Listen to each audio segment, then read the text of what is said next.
the Immaterial Gamers podcast. Did any of yous ever experience Windows 3.1? I don't know what that is, you old person. Windows. Well, thank you, young people. Well, Windows 3.1 was bad. Everyone all talks about the glory days of Windows 95 and 98, and that's because they didn't know any better. I mean, really, I think you had to turn on a computer and put in a command line interface to load up Windows, and then when you turn the computer off, you still had to make sure to push the power button off because it didn't have the power to shut it down. It would just put it back into DOS. It didn't have enough power to shut itself off. Hmm. Can you imagine not being powerful enough to go to sleep? It's just like you go to bed and you're just like, God, I'm so tired. I just want to go to bed. And you go, oh shit, I'm so tired. I can't go to sleep. Mom does that. I was about to say, isn't that what insomnia is? Yeah, it is. Just got to think that's probably the case. This is the Immaterial Gamers podcast, episode number 97. Oh my God, when was the last time I was on it? It was in the 80s, I think. It was basically pre-lockdown, wasn't it? Yeah, it was like the week before lunch. Ah. Yeah, I'm gonna lower my microphone sensitivity just a touch because Andrea refuses to use her outdoor voice for her indoor podcast. I'm sorry. Speak up, child. No. Who's here, Ryan? Who is here? Well, there's Ryan, there's Duncan, who is Yo. here with his mic, and Andrea, who is here with Duncan's mic. Hi. Yeah, we're sharing a microphone because we still can't figure out how to make Andrea's work. We'll get there. Big bra moment. Yeah. How do kids talk now? We've also got producer Craig here. Text. Yeah. It's like the oldest man thing I've ever said. It's just like, Okay, boomer. oh Jesus. If I'm a boomer, then Ryan's in trouble. Yeah. Ryan's a fossil. And so I said we got producer Craig here as well. We've also got Moomin Steelers here. I don't know why he turned up. Moomin Steeler. Oh my God. Get back to Persona 5. Yeah, you non-canon variation on the protagonist that we created. Leave him alone. He just wants to eat his bread. Yeah, I'm not going to put it down as odd gaming trivia, by the way, but the recent episode 9 of Better Together. I've got to be careful because I've recorded both of your shows over the weekend, or edited both of your shows over the weekend. Episode 8 was the most recent one. Yeah, well, as this podcast comes out, episode 9 will be out. Milky Toast. Milky Toast. Milk toast. And we got some clockwork shit going on with our uploads. I'm looking at our main page, and we have 3 Team Fight Thursdays like stacked on top of each other, just in like the normal layout. And then I've just been sort of lazy and just using the Persona 5 Royal title sequence for a lot of the episodes that didn't involve requests, like Roadkill Morgana, who is the second favourite Morgana to Disco Morgana, who will then also be the third favourite to what will now become Zoomed Morgana. I just want like a joke podcast one day when all of our profile pictures are different variations of Morgana. Oh, we would have that. Apocalypse? Yeah, that would work. But there was something that is mentioned near the end. You were in Cafe LeBlanc, and I think you were buying something off the shopping channel because that's just a thing. Just staring at the TV while Sojiro and a patron were just sat there minding their own business. Well, while psychically sending a message to the people on TV that we want to buy something. We call them. I think there might be an action that shows that you did, but Sojiro, you were just wondering why he was just smoking the hell out of that cafe, and you asked if it was like illegal to sort of smoke inside in Japan. No, is basically the answer. Oh, you looked this up? You did a learn? I'm sat here looking at a Wikipedia article for smoking in Japan at the moment. Is that there aren't, and it's non-smoking areas are common, but smoking outside is forbidden unless it's in a particular area. Smoking inside buildings isn't. That seems counterintuitive. Yeah. Yeah. It's like you can't smoke outside, but it's just like, nah. Go ahead, smoke inside in a contained area where Yeah. all the the cigarettes smoke could just get right into those lungs of yours. You're not Yeah. allowed to smoke next to windows. It gets outside. So Yeah, Yeah. if you smoke near a window, you get a fine. It's like a middle ground between, doing a fel. It's a misdemeanor. yeah, and our sort of thing is that basically any public building is a non-smoking area, and like the 6 foot around the side of it. But your own home is fine. Though there have been talkings about doing it in the own home as well, and that's just silly. But in Japan, non-smoking areas include homes, offices, restaurants, fast food eateries, quote, family restaurants, pachinko parlors, and public areas. Cafe LeBlanc wouldn't be one of them. It's a restaurant and a living space. Well, in that case, Sojiro doesn't give a shit. It's like my building, my rules. Let's be honest, he pimps out. Stop saying he pimps out. Yes, I've caught another one. Reel it in. That's my reeling sound Look, effect. he's one diamond-tipped cane away. He is one diamond-tipped cane away Man, from completing the outfit. certain scenes are going to become a lot harsher in hindsight with the insistence on the pimp joke. That's okay. We don't think about the future. We think I about do. today and next week, if we're lucky. Yeah. And also sort of thinking about today and next week, we're all just sat here having a joke. But my God, is it going crazy out in the world at the moment? Yeah. Yeah. Won't beat around the bush about it. The whole George Floyd incident and the protests that have been going on for, by the time this podcast comes out, 2 straight weeks. Yeah, that's quite the ordeal. You know, Yeah, can't even possibly experience what's going on as anyone would probably know. We are 3 white people in a project of all white people, actually, now that I think about it. Not out of intent, just out of how it is. We are a creamy bunch. We are Yeah. a creamy bunch indeed. But, we're here. Craziness is here. If you want somewhere to be away from said craziness of it's healthy to have a place away from all the insanity. Just kind of doing our thing. Yeah. Well, that being said, Donald Trump is an irredeemable piece of shit, and I think that is something that is agreed on by all. We knew that like 4 years ago. Oh, yeah. Possibly sooner. I called him the ever-lowering limbo pole that is him. Because now it's not really how low can you go. There's, how a limbo pole is. You see the pole and it goes lower down. It's about 6 feet in at this point. The limbo pole is underground. Yeah. Dinosaur bones are now doing the limbo under Donald Trump. Yep. It's just how it is. But remember, my father still supports for some. Where's my nuts? I don't know, Andrea. I don't know. Oh, who's having a scratch of the mic? Oh, sorry. There's just dirt on my filter. Yeah, there's dirt all over the filter. Leave me alone, man. Wash your filter. No, you. Speaking of washing the filter, let's go on to what's been played. What's being played? Yeah. What kind of segue is that? We're washing away the dirt and filth of the opening sequence to move on to the main part, which is, I guess, the microphone in this case. Yeah, so Duncan, you've been playing the microphone. Read you in a second. What? I kid. Speak louder, fool. What did you just say to me? I just said, so you've been playing the microphone. Oh, yes. I've been working on my vocals. Won't you take me and demonetized? Yep, I kept that joke in the bloody video and all, didn't I? Or do we keep joking about the demonetization of a channel that we don't have monetized?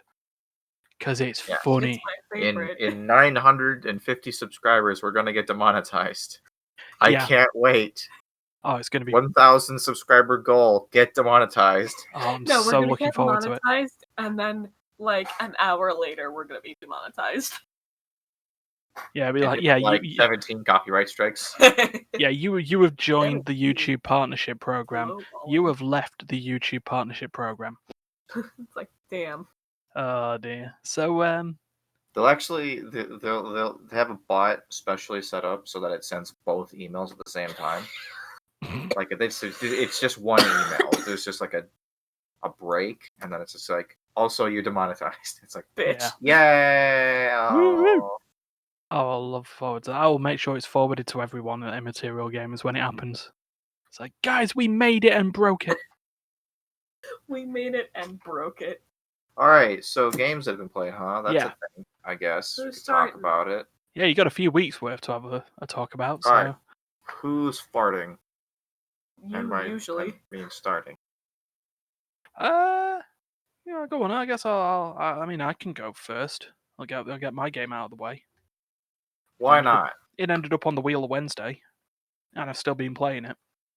Still been spinning. You spin me right round. I knew it was going to arrive. Like a It was Ryan great. that spins. That's it. That's the end of the first. Yeah, the Ryan that gets Spin Rhythm XD or Spin Rhythm crossed smiley face. What emoticon is that these days? I'm too old. Duncan, pull up I need the youth to. I'm the youth. We already have the channel open another window. Duncan. Yeah, what's Stop talking to XD? me.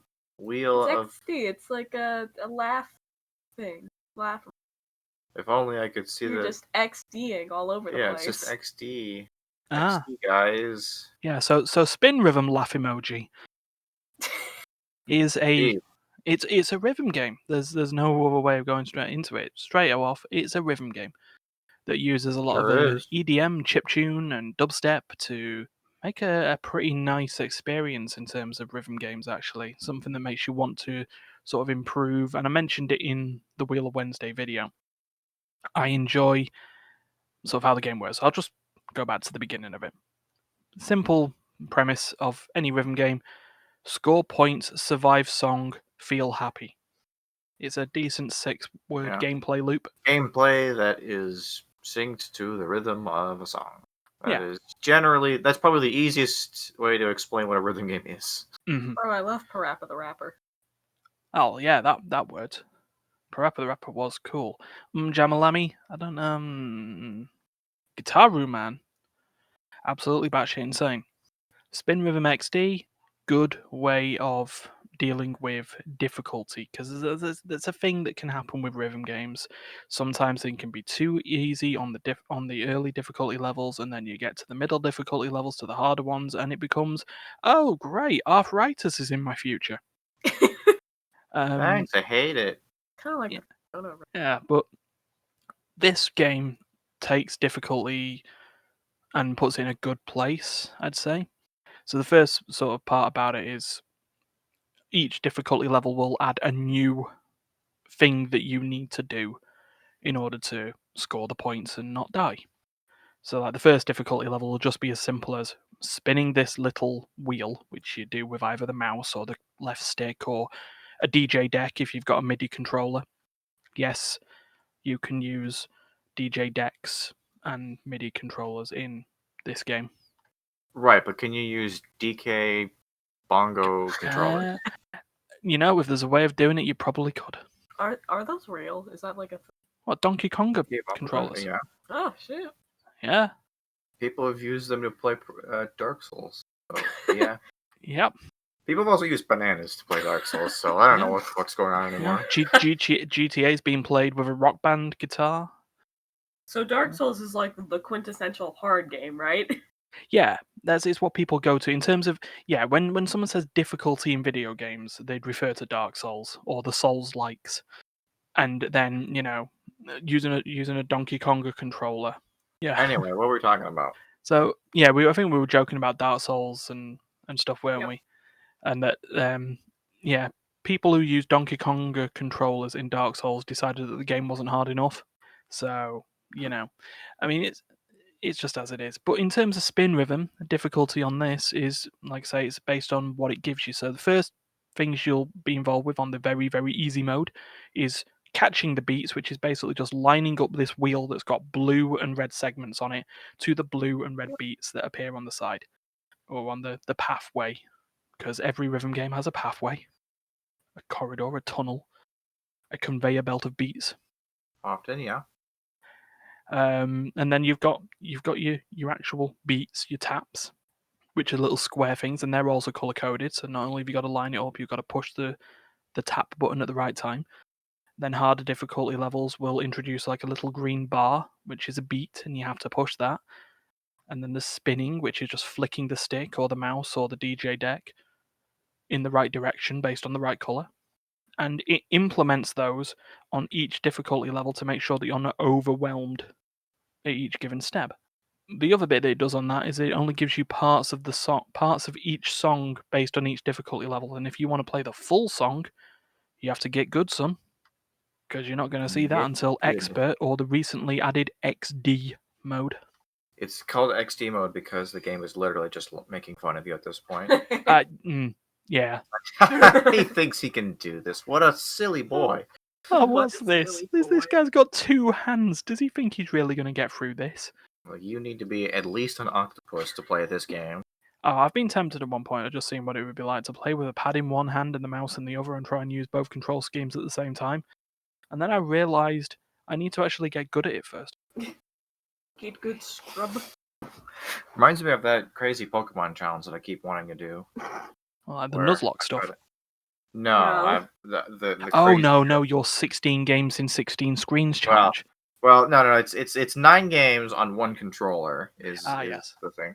Because that's pretty much the maximum number of games I could put on a screen when not want to kill myself. It's also the easiest number to emulate. That large a number of. Yeah. That's what we do. Duncan plays Pokemon. Here's what we do, right? You do all the ones for the GBA, and I do all the ones for the DS. Oh my god. Oh, Better together. Better together, clusterfuck edition. Yeah, and we have the split screen, so all of our screens are on the same thing at the time. So it's just going to be like 40 games on one screen, and it will literally be seizure and vomit. And then I will dynamic zoom to each one as we go along. Be like let's play Pokemon the Fly edition. Wow. I'd have like 7 to juggle, I think. That also means I have 14 screens to juggle. Oh god, that'd be mental. Actually, who thought this was a good idea again? All of us? Yeah, I thought so.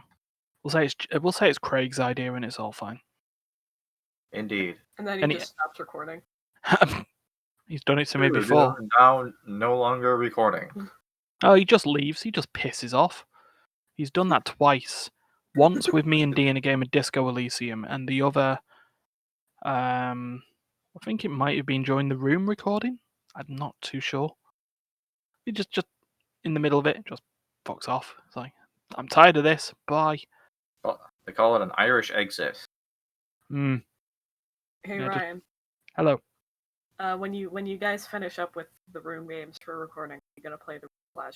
Gonna play the what now? The room Flash game. Oh yes. Yeah. Hopefully we'll have that sorted by April.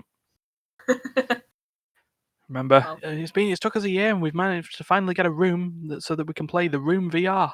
Here we go. Ha! Tommy Wiseau. So yeah, but to go back to Spin Rhythm and its difficulty, I like how it works. It's just good. It doesn't alienate people. It gets people in, and it allows people to be challenged without being bored. Because this is what come up, and again, I said this in the Wheel of Wednesday video. There was a lot of discussions on the Steam forums about why don't you just give people the whole song on easy mode? And the developers went, what, and have them be bored and then not being able to do the next difficulty and then just zoning out and not playing? Now give them something to achieve. Keep the gameplay loop challenging for people, and it works. And you know what? It's done well so far. Even if I've took it the opposite way to D, who's also playing the game. D is going through the songs in difficulty order and learning how to play it properly. Me, I go into a difficulty mode and go, right, what's the hardest song on this difficulty? Right, let's play that first. And if I succeed, then all the rest will be fine. Exactly. But yeah. That's my fun with that. And then otherwise, I've been playing Phantasy Star Online, which is now not uninstalling itself as an update from last week's podcast. Oh, we weren't there. Oh, I ranted about it. I think Dee and Steph were happy when that podcast was over that I could shut my angry mouth up. That's because I've downloaded the PSO2 Tweaker, which one of its features is patches the game without using the Windows Store, which can only be described as an advantage. So yeah, that's me. So, Duncan or Andrea, who wants to go next? Vomit. Wow. Okay, Duncan vomited. Andrea, what have you played? What? Okay. Oh god, you got bamboozled. All right, Pranked. Sup, girl? Okay. As per tradition, I'm just gonna take this completely left field. I've been playing the Mystery Case Files franchise. The Mystery Case Files, eh? Definitely a franchise people will recognize by name alone. So, Mystery Case Files is a series of hidden object games developed by Big Fish Games that started back in, like, I want to say 2000. I don't think that's right. 2000 and... When was your first one? Here we are. 2005, November. That was close. Remember. So there have been, I believe, 20 games across the series, and they're still going by the looks of things. And Yeah. Why wouldn't you? It is the most hit and miss for writing quality I've ever seen in a game ever, but I love it. Okay, and you said they're hidden object games, which for those who aren't fully aware of them, they're basically where you find objects that are hidden. It's like I Spy. It's I Spy, but it's stupid sometimes. Stupid I Spy. In the early games, it was stupid. They got less. I Spy was something. I spy with my little eyes something that is stupid. They got better about it as the games went on. Less So like find this letter open, this pile of forks. Oh God, why would they do that? I mean, it was never that bad, but you get the idea. Yeah. So is there continuity between these 20 games, or are they just sort of they separate games that have a sort of a shared thing? I believe there's continuity. I don't know a lot about the second half of them because I stopped playing around the halfway point. Mm-hmm. But from what I can tell, there is. Duncan and Andrea super distracted by. Sorry. We had your video up in the other screen as reference for what the hell you were talking about. Yeah, and I just kept seeing it in the corner of my eye, and I was like, All right, we're back. Spinny things can be distracting. Yeah. But basically, from what I can tell from the first Ravenhurst game, which was like the third in the series, all the way to Ravenhurst Unlocked, I know there's a like actual continuity. Beyond that, I have no idea. That makes me feel it's a bit like Magic the Gathering at this point, but Hidden Object Edition is like, all right, we'll do these sets of cards in these particular planes, but sometimes people or fans like a plane so much we'll go back to it. This is what Magic the Ravenhurst Gathering is to me. Hidden But, object game. Let's go. Yeah, no, the biggest claim to fame it has, by the looks of it, is the Ravenhurst arc, which is understandable because, first of all, it's the main plot, even when it says it's not. It is. It's also usually where good writing goes. Okay. Also, well, just as a very brief aside, I tried to just search for Ravenhurst and don't. Google search results, the first thing it gives you is a residential care home. The second is the website of the official of Don't go there. Ravenhurst Primary School, and then the third one is Mystery Case Files Ravenhurst. Well, that just goes to tell you how popular these games are. If it's the third result. Fifth result is that Ravenhurst is a player housing in the Elder Scrolls Online. Wow. So ESO Mystery Case Files game, please. But yeah, like just to name a few specifically, 13th Skull and Shadow Lake are the worst. Sacred Grove is not a winner either. Sacred Grove was bad because it was so like really different from the ones before, not in a good way. What are the what was it? Is this just like find everything except the selected objects? It's just like, we're going to completely change the hidden object formula up, guys. No, the problem is... We're going to turn it into a turn-based JRPG. It's going to be a found object game. It's going to be a found object game. They tell you to find the one thing that's like just right obnoxiously in your face. Find the sunglasses, and you realize that because it's in the first-person view, your character's already wearing them. Find the sunglasses that you are wearing. But no, Secret Grove was like bad because first of all, they just gave like the player character a voice, which wasn't good, and it was like 90% dialogue based. Oh, and a God. good rule of thumb is that if you're regularly talking to people, you're not in for a good time. Damn, I missed it by that much. I made the JRPG joke. Sounds like they made it into a visual novel. So close, yet so far. Indeed. Yeah, that's like the key to quality, though. Depending on how many living, breathing human beings you are communicating with, is usually the judge for how good of a time you're about to have. What about dead people? You talk to a lot of dead people? In Ravenhurst, yes. And that's a good sign. The more dead people, the better. Yes. All right. Dead people make good conversation. I've just learned. Yeah. And good story. And while I haven't finished the Ravenhurst arc, I'd be remiss if I didn't at least attempt to explain the clusterfuck of a story it has. Oh, it has one, does it? Yes. Let's begin, shall we? Okay, so you start in Ravenhurst, which is the third game in the series, which is the first plot-driven franchise has. And basically, the literal actual Queen of England sends you a letter, and it's like, hey, this lady from the late 1800s, we found her diary. Go to this house that was built in her name and figure out what the fuck happened to her. And boy, oh boy, it is not pleasant. Full name and title: the actual literal Queen of England. They lampshade it. You get a letter, and it's like from the Queen, and in brackets, it's like, yes, seriously. It's like, I love that. Wow, Queen Liz here. Queen Liz here. Sup, my boy. So anyway, this girl. Queen Liz in the house. Queen Liz in the Queenie house. Liz. Is that the title for the video?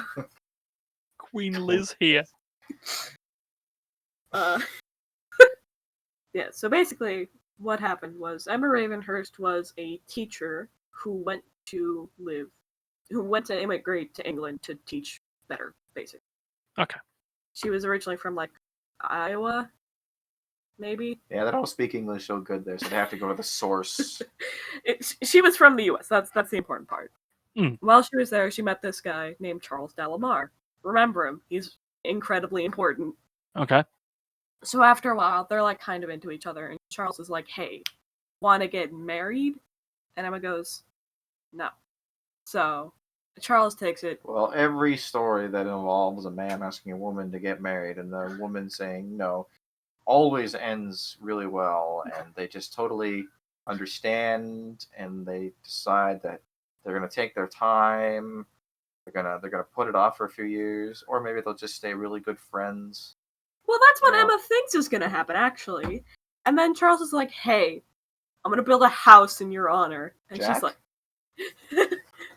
And Emma's just like, okay.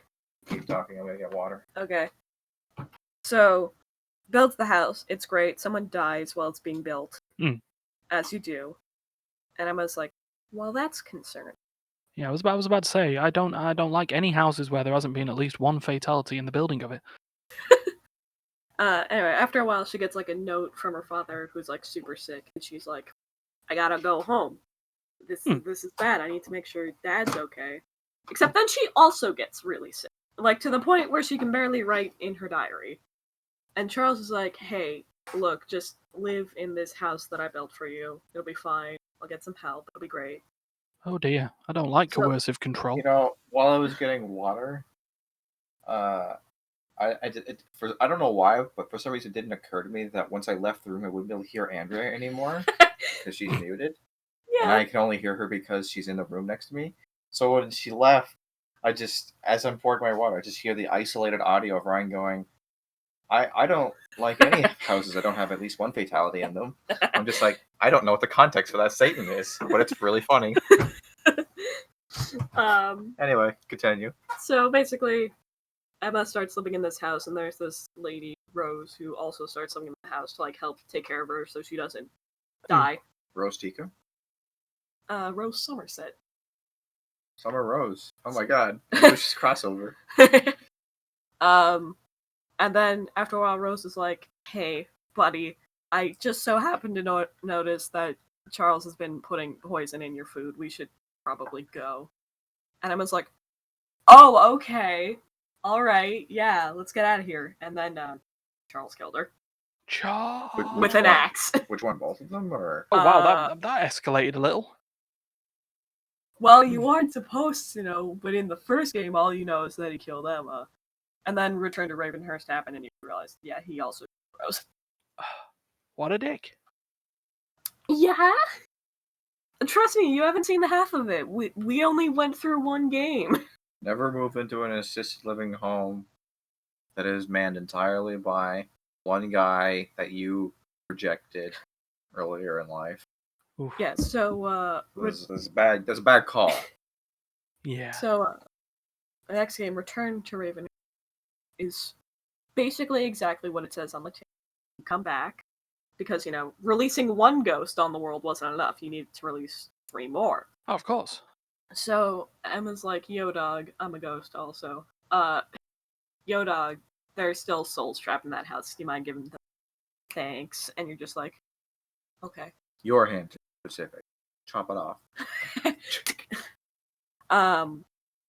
So you go into this house and you find out that Rose was dead, but also Rose had 2 kids. Little girls named Charlotte and Gwendolyn. One of them was named Ruby. The other was named Yang, but she was an adopted sibling, so. Just as you do. We gotta unpack them later because they're probably the most confusing part from what I've seen so far.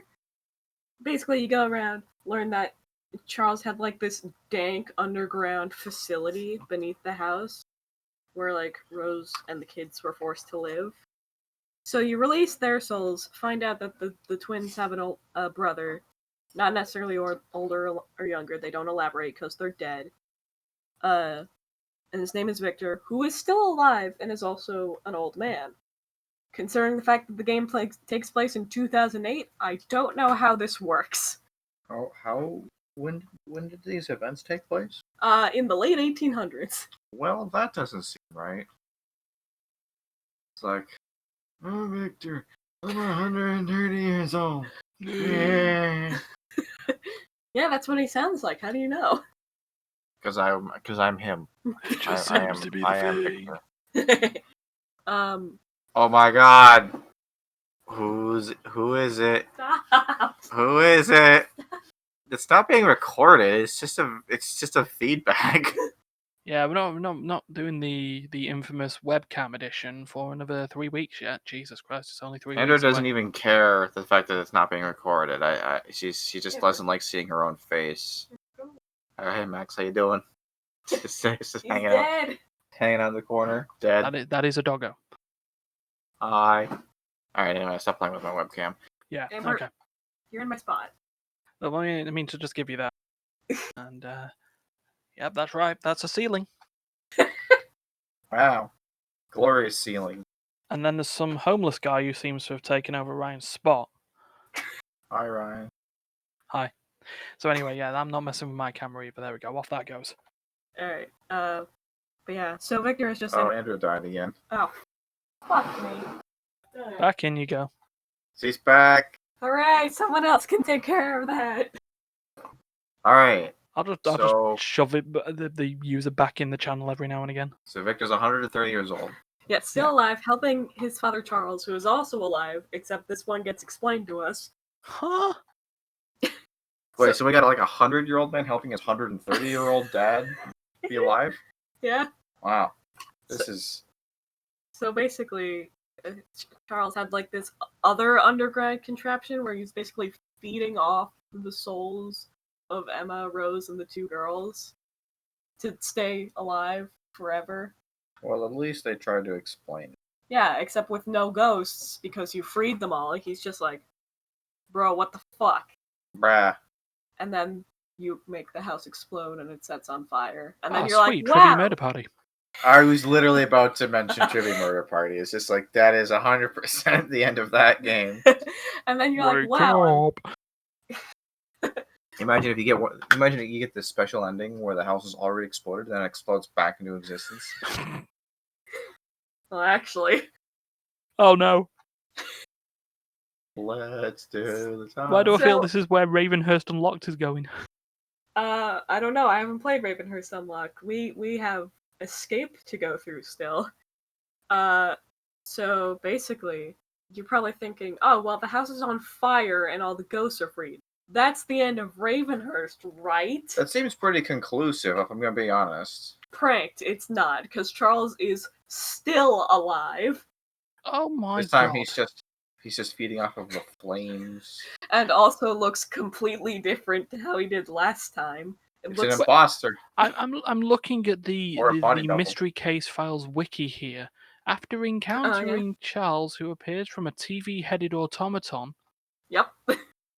What? I'll explain. Don't worry. So basically, you come back again because people are just going missing around the area, and you're just like, "Fuck, here again." So I'm loving the fact that Blackpool is the scene. yeah, that's where this all happens. Oh So man. after fucking around, whatever's left of Raven, you hang out in the graveyard, and then you find your own grave, which is marked with your computer's current time. This is hilarious in 2020. Oh. Why is this hilarious in 2020? Because the game, the next Ravenhurst sequel takes place in like 2015 or something. So you die in the year 2020, even though like the next game takes place 5 years before Yeah. today. Yep. Well, at least you know you got a good few years at that point. Okay. Oh, and Victor is also still alive, and he just my god. and basically you end up in your own grave, and the actual grave is like a lever, so you're in this other dank underground lair. From what I can tell, the only reason this exists is at the end of the last Ravenhurst game, Victor went back in time and just built the whole thing. I was making a joke about the Time Warp song.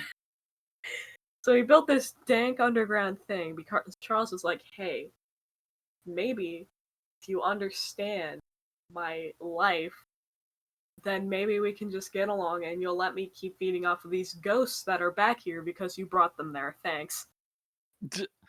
So slowly you go through really fucked up recreations of Charles's entire life, which it includes being taunted by his face on a TV screen, usually on mannequin bodies.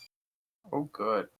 And you do a variety of things, such as making his mannequin mother explode by forcing a pie with dynamite in it down her throat. What? Yes. Hanging out in an asylum, just being fun. And this is the actual phrasing the game uses.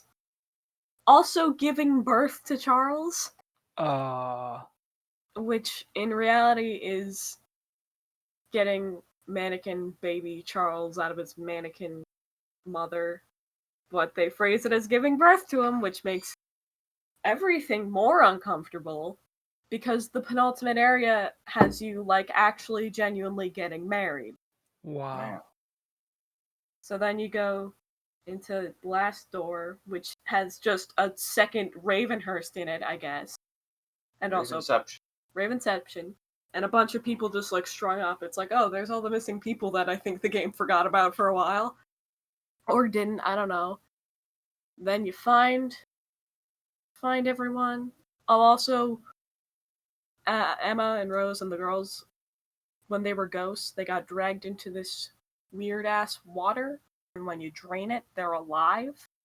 So he's learned necromancy. So it's highly oxygenated water. They can breathe the water. Well, no, they're ghosts, and then they turn into alive. So... Wait. It's really oxygenated then. It's so oxygenated that dead people can breathe it. And become alive. So then after you bear witness to the fact to all of the now living people being basically bound and tortured, it's great. You get to hear their muffled screams of help. They also tell you the solutions to the puzzle, and then you blow it up.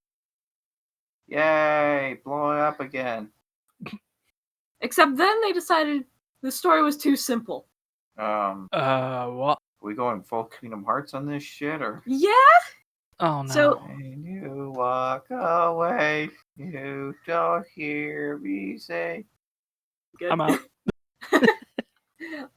So just derailing from Ravenhurst a minute, let's talk about the Madame Fate duology. The first one doesn't really matter, but the second one, Fate's Carnival, does, because they were like, hey, how do we make the Dalmar family more fucked up? We had a grandfather. Who's also still alive. I think he's dead? I think he's dead. I'm not He's sure. 185 years old by present day. So Yep. basically, Wolverine. Alistair Dalamar is a black magic wizard. Because why not? Yeah, so he uses all the dark magics, and your entire thing is to just stab a book so he stops doing that, and you do. The entire point of Fate's Carnival, besides being the best game of the series so far, was to introduce Alice. So, Key. Key is where I am right now, and so far, I'm extremely confused. So, I don't know. I could just say that exact thing almost any time, and it would be true. So far, I am just very confused. So you know how everyone came back to life at the end of Escape? What, mate? Sorry? Everyone came back to life at the end of Escape from Ravenhurst. Okay. So the twins are like maybe 8 when that happens. Okay.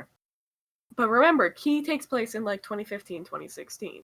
Even if we say Escape and Return happened in the same year, that's less than 10 years. They are full-grown adults now. Oh, my head hurts. Yeah!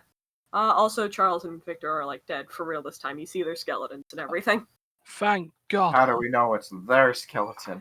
Because the game makes sure you know it's their skeletons. It's got like a little tag on each skeleton with a name on it. Well, they were also wearing the same outfits they were wearing in Escape, so like... Oh. They're wearing their skeleton outfits. Skeleton outfits.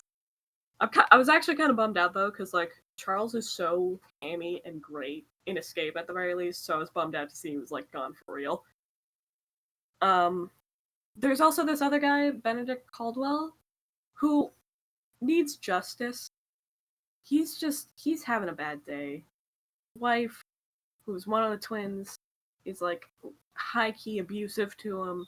He's got some really bad mental stuff going on. He can barely remember anything. And the entire game, I was like, okay, this is my new best friend. I can jam with this. No, Benedict's fucking dead. I was gonna say, it's like, he's also still alive. It's like, no, he's not. No, he's dead in a vat of goo. Oh, that's the worst way to be dead. And also, they brought Alistair back to life. I don't know how. Presumably through all the people in the goo vat. But that's the farthest I've gotten. I could go on about how Shadow Lake and 13th Skull are terrible games, but I've been here for a while now. Yeah, I feel like we've been going on this for a bit. In other words, these games are amazing and have a very cohesive, straightforward story and narrative. It's easy to follow, but also intellectually engaging. And they're also rated for everyone. Everyone can play them. I mean, honestly, part of me wants to like go through as like a little side thing because they're all pretty short. And just hearing your confusion over it would make my day. Everyone should play it. Okay? So there you have it. That's games. What the fuck are they called? Mystery Case Files. Mystery Case Files. Ta-da! I'm sorry, I think all around with big fish. So, Duncan. Oh God, I forgot that I existed for a few minutes there. I don't even remember what I was gonna say. I feel like everything I say is going to be underwhelming compared to that. I haven't been on this podcast in 3 months. I don't even know. I've played like all the games. So which ones do I want to talk about specifically? I could talk about XCOM, but that's just going to end up kind of being disappointing. Yeah, fuck it. So go for it. I mean, I know Steven will be happy that you're talking about XCOM. Yeah, he might not be, depending on how much he likes the game. Ah, right, okay. So I played XCOM. I bought XCOM and XCOM 2 ages ago when they were on sale on Steam. I just never played them. I got the same problem with Fallout.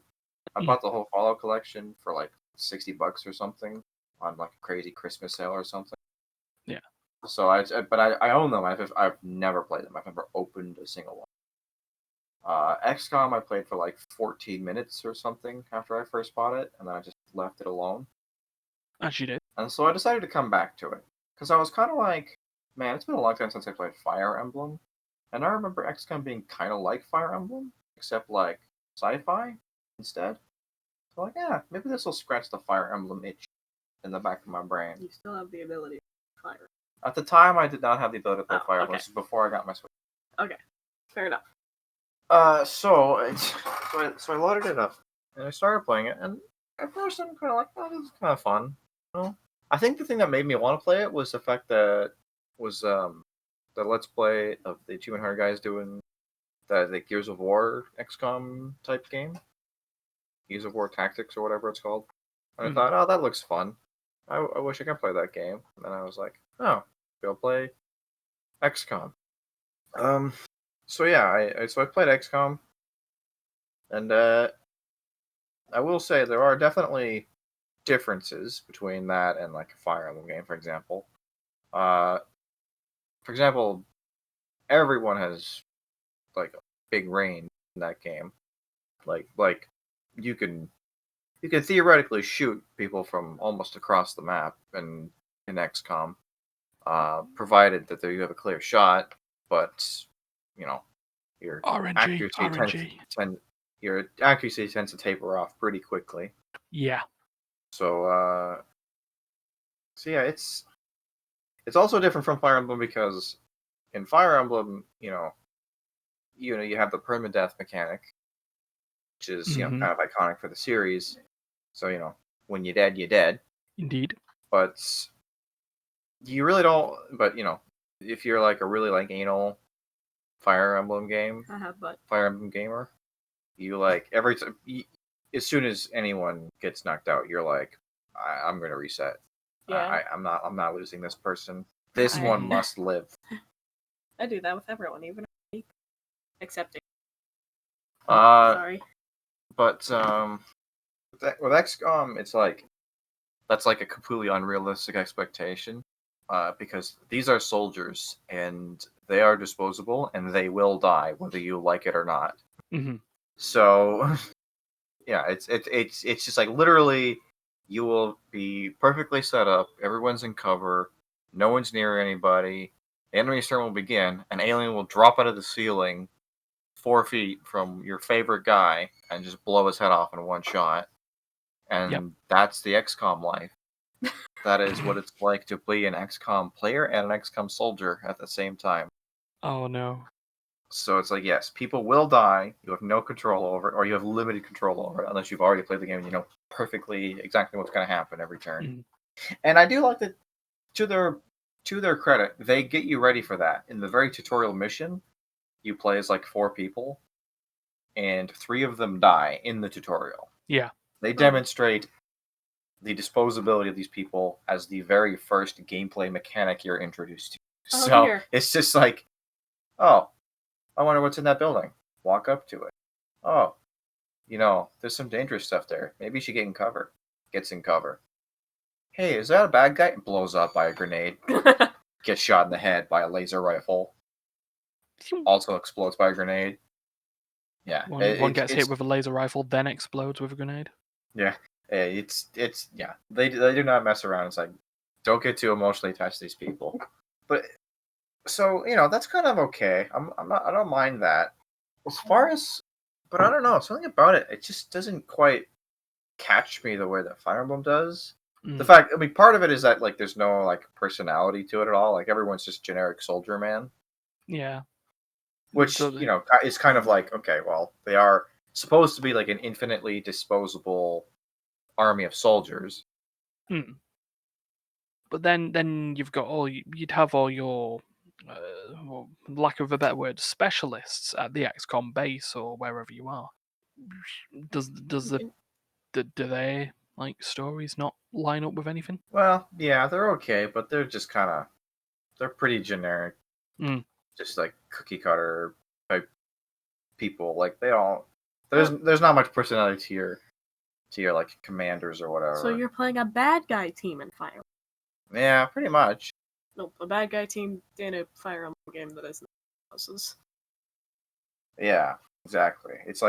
You're playing like the villain in a Fire Emblem game, except you're the good guy. If that makes any sense.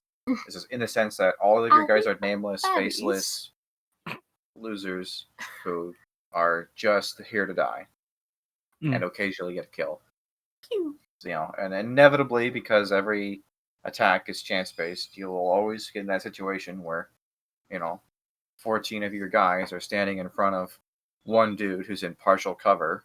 They have a perfect shot on his face because he's not crouching properly. And every one of them will miss in succession, one at a time. And then he'll turn around, get a critical, blow your head off. And then maybe you'll get him in the next round. So, that's always great. Everybody loves that. I can't help but feel like the enemy's 33% chance to hit me is better than my 33% chance to hit him. Yeah. Maybe that's just me. See, it is Fire Emblem. But anyway, it's just something about no personality because the people are designed to be dispensable. And the fact that there's not like a continuous progression, like characters get better to a certain extent. Like they level up after an indeterminate amount of stuff happens to them.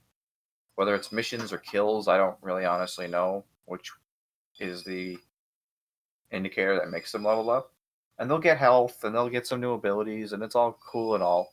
But it's like, I like watching my numbers go up in Fire Emblem. It's like, ooh, incremented HP by 1, ooh, strength's up, speed up. I like that continuous gradient of progression rather than just sort of like incremental, like, okay, well, you've reached this point, so you get this stuff. I like that. I don't like the idea that there's a certain point at which a character stops getting better and more useful. Fire Emblem characters get better throughout the entire game. Unless you do some ridiculous grinding, they're not going to max out anytime soon. So that part I'm not so crazy about. And a lot of the missions are just kind of like really generic. Like it's like there's a lot of the game is you just kind of wasting time until the next story mission happens. Like you get a lot of missions that are you are just here to shoot bad guys because you need something to do while we artificially make you wait longer than you actually need to for the next story to happen. And then if you fail a story mission, which is a thing you can do apparently, I don't know why they don't just give you a game over. But if you fail a story mission, they literally they'll just give you it again. It's just like mission fail, you suck. Try again later, and then you try again later.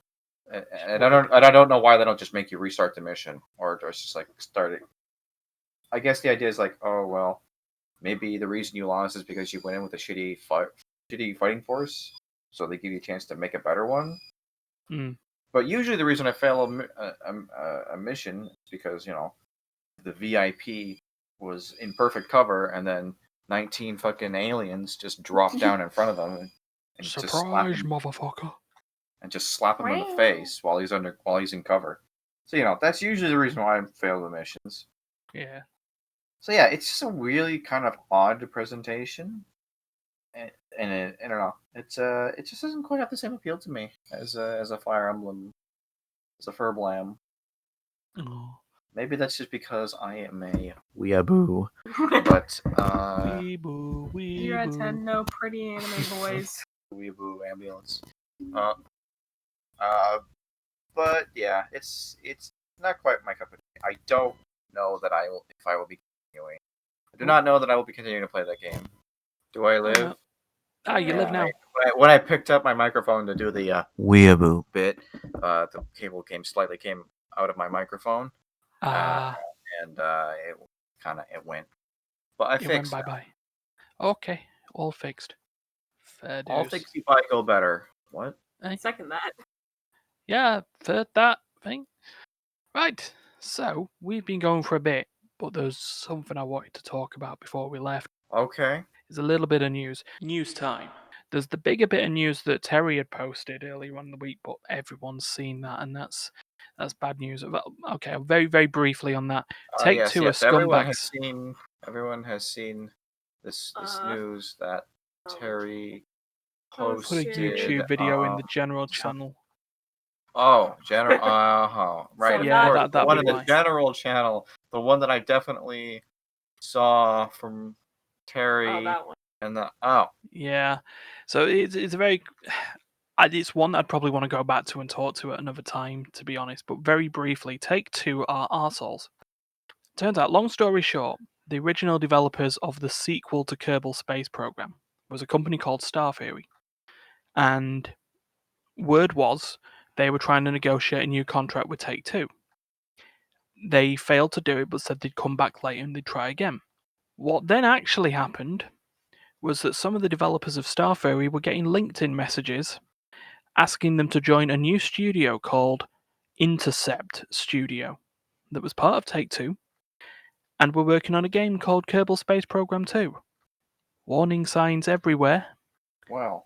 But yeah, long story short, Take Two and 2K Games dropped Star Theory from the project and basically tried to poach as many employees as possible to a new team to then carry on with the game. All in all, killing the company of Star Theory. I don't think there's anything more than can be said other than dicks, because it was hardly a monetary problem. Dicks. Take Two are not short of money. It's a control issue. Yeah. Pretty so they simply. just wanted to have it's the same people, except they wanted to be people in charge. They wanted to be like, you make your game, but only the way we say. Yeah, and at the money that we pay you, not the money that you want. So yeah, they're all dicks, and that was depressing. That wasn't the story I wanted to talk about. The story I wanted to talk about was something that was funny and I consider very actually quite hilarious. I placed this in the news channel. I think it was a Jim Sterling video. Play stuff. No, I actually gave the actual PC Gamer article. Wow. The video game Trackmania. It's a racing game. People enjoy it, and you have little cars on bizarre tracks. And the appeal of it is that you can make your own tracks and share it to the world, and they're all bizarre and gravity defying, and everything's great. And there's going to be a new Trackmania game coming out soon. But not only does it have a base cost, it has two subscription models. One is for like $10 or so a year, and that gives you access to the track editor and some basic features. And people love the track editor, and that's, what they love having. The other is called Club Access and is a separate subscription service that provides access to all the racing online things that people like at $30 a year. I should mention that this is published by Ubisoft, so separate special editions and subscription services are their jam. 5 different premium editions of Watch Dogs, all with their own separate things that you can get in it, which means if you wanted all of it, you'd have to buy all 5 editions, and no one is that stupid. Oh, wait. Don't you love it? I never thought I'd miss a day of like geared subscriptions where you're just like, spend this much and get shit. Yeah, and Spend this much and get some more stuff and the shit from last year. Yeah. Spend some more money and you get all this shit and also the shit that you got last time. Yep. It's just like, but now it's just like, well, you get $5 for this one, pay another 10 for this one, pay another 15, pay another 12 for that one. That wasn't the funny part of the story, because people complained, along the lines of what you were saying there, Duncan. It's like, well, couldn't we just have tiered subscriptions? Couldn't we just, buy the game and own it like normal people? Couldn't we just have, not have the subscription service? And in response, an Ubisoft rep responded on the Mania Planet forums, which I assume is I don't know, it's either a fan-based forum or it's Trackmania's official forums, but they responded with the following. Actually, it's not a subscription model, but an access to the game for a limited time.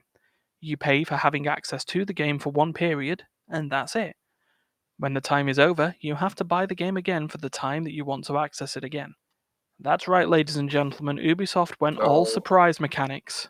So it's like you rent it? So it's almost as if it's like a reoccurring payment in exchange for a specified service over a specified period of time, which I think that's a subscription. I think that's what that's called. I'm pretty sure that is the word you use to describe that whole exchange in a single word. Yeah, I mean, I don't ever remember it being called recurrent timed spending. It was, subscription. I mean, it's bizarre. It's a bizarre thought. I'm surprised that they hadn't just used the word subscription. I've mentioned them a few times back in the day. Yeah. Back in the days prior to my little sister being a part of this project. Hello. But bring her back. But a fella by the name of Ross Scott has been dealing with sort of leading the charge against the sort of online movement against games as a service. Ah, yes. Accursed Farms, the Freeman's Mind guy. Yes. The guy who made Freeman's Mind, Silver's Protection, and did some other stuff. Yeah.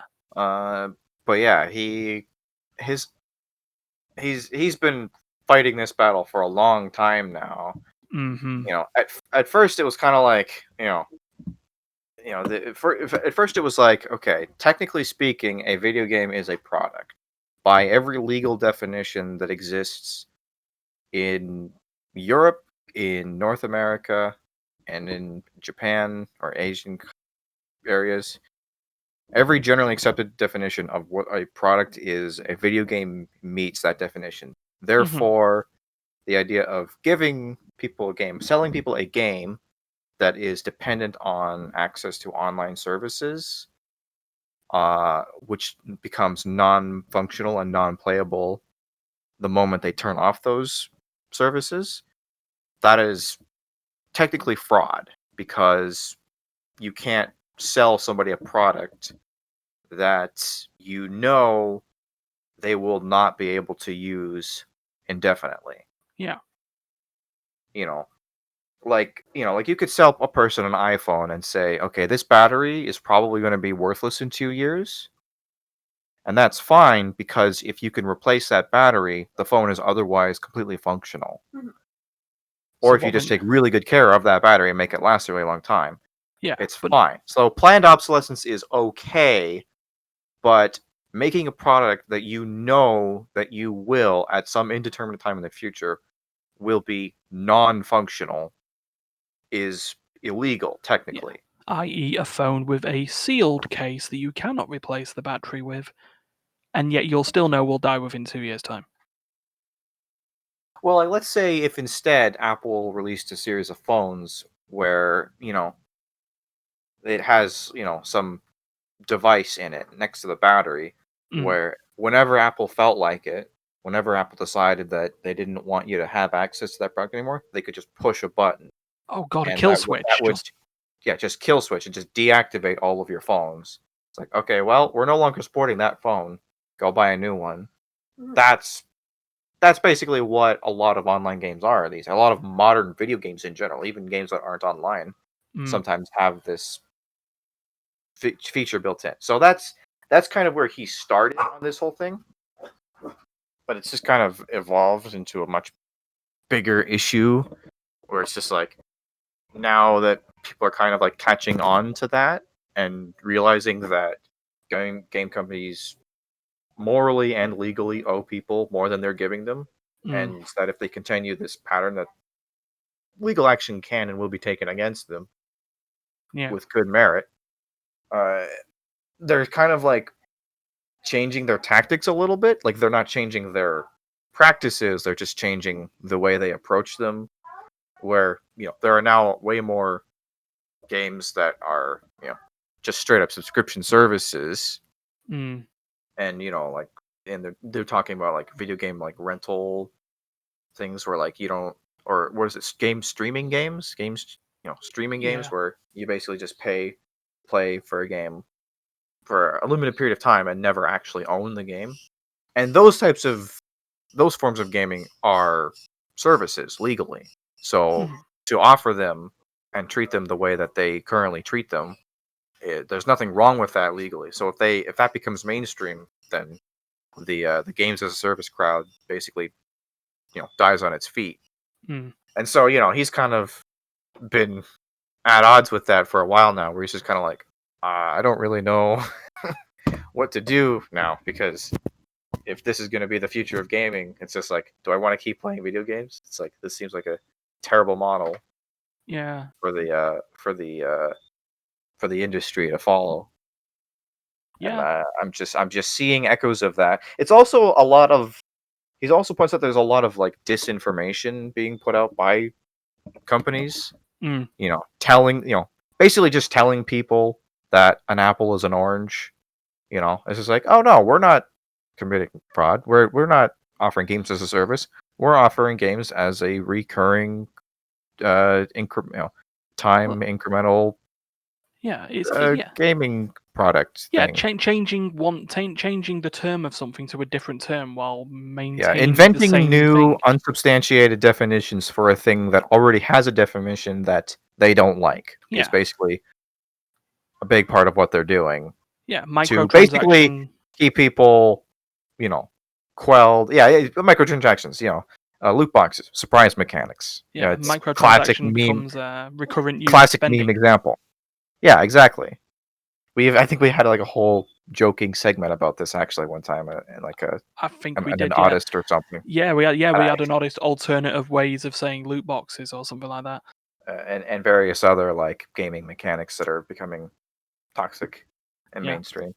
But yeah, so it's like they're sort of engaging in this simultaneous disinformation campaign to tell you that apples are oranges and that what they're doing isn't bad, while also changing what they're doing into something that fits into an equally ethically questionable whole area, while also being legally more sound.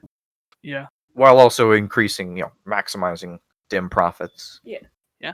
And it's just silly. I mean, I for one will not be part of. And I don't know. I'm not really a fan of Trackmania anyway. But I'm not really sure. I mean, the story did update, and they stated, okay, you've got us. It's a subscription model, but that's not the point. Was their response afterwards? There was a long, longer post. It's like, no, buy the game, you keep the game, and it's just like, oh yeah, you can go into the subscriptions if you want. I was like, I mean, why? I think people would have been happier if you just turned around and admitted the fact that it was a subscription or one of 2 subscriptions. Yeah, instead of like playing it off. Yeah. And rather than trying to call it something like time-limited gameplay initiative. Yeah. So, God, actually, yeah, we also remember we renamed the podcast one day to actually just call it, what was it, the recurrent user listening experience. Yeah, recurrent user listening experience. Yeah, that's good. So, So, yeah, it's upsetting for me because it's just like, earlier this year I went and had a whole big gush session. That's really difficult to say. I'll never say it again. That is a tongue twister and a half. I'll isolate that audio. About Ori and the Will of the Wisps, which is still my favorite game that I've played this year. So far, it's the best game I've played in like a decade almost. Yeah. Or one of them. Like, it's fantastic. And you know what? It's just a one-time purchase, $30. It's single player experience. Single player experience. There's no online features whatsoever. Just a nice pure game. I think there's an online leaderboard for certain speed challenges. That's it. You can turn that off tomorrow, and the game would be 99.99% the same. Yeah. And it's $30. 15, 16 hours casually. It's got replayability because there's speedrun challenges and no death difficulty challenges, modes, higher difficulties, and it's just like, Why is somehow the entire industry seems to want to convince us that their current model is the only model that can exist because of how complicated games are getting or whatever. Mm. So then it's like, why are games like this build being made still? Yeah. Why does this model work perfectly well for other people, for smaller developers? Yeah, it's the same thing. Why can't you make that work? Yeah. Single You're player the is one dead. who's doing it wrong. Not us. Yeah. It's just bizarre, isn't it? It's like single player games don't succeed very well. Fucking, as you mentioned, Ori is pretty damn successful as far as I'd be concerned in terms of its quality and its, critique. Survival horror doesn't work. Nothing exists. Resident Evil 7 was probably one of the best survival horror experiences of the console and PC generation at the time. Apparently no one wanted it. It wouldn't have been successful if no one wanted it. All we need is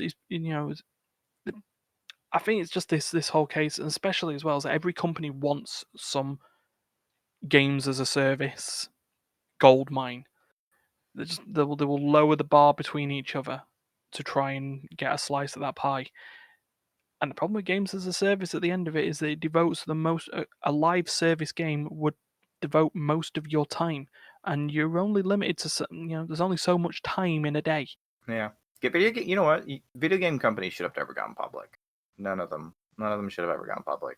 Mm-hmm. I know they're not all public, but the worst ones are, and the reason they are they are the way they are is because once you go public, you got to keep that cash flow coming in. Yeah, you you're got to make beholden your to shareholders, not your own morals. Yeah, you gotta make your quarterly quotas, otherwise your investors drop. Things are bad for you. Yeah. And yeah, but no, that's a big part of what it is. Anyway, I feel like we've all been going on this for a long time. Absolutely. My mom's dropped in, so we're looking to probably go spend some time with her. Yeah, I'm gonna look at so wrapping let's this up as well because I want a fat nice boy Sunday roast. So yeah, we'll wrap it up. If you liked what you heard and you want more, do the like, share, subscribe, fling. Yeah, Fling. do the like, share, subscribe. Fling. Yeah, have the nice like, share, subscribe, one night stand. Ring the bell. Yeah, ring the bell and ring the bell so it tells you about all our videos, not just what YouTube recommends. Otherwise, you won't get any. Videos. Yeah, make sure you watch all the videos, and maybe leave a comment, and get that engagement sorted. And for God's sake, please don't kill each other. Yeah, don't kill each other. Thank you very much. And don't go public.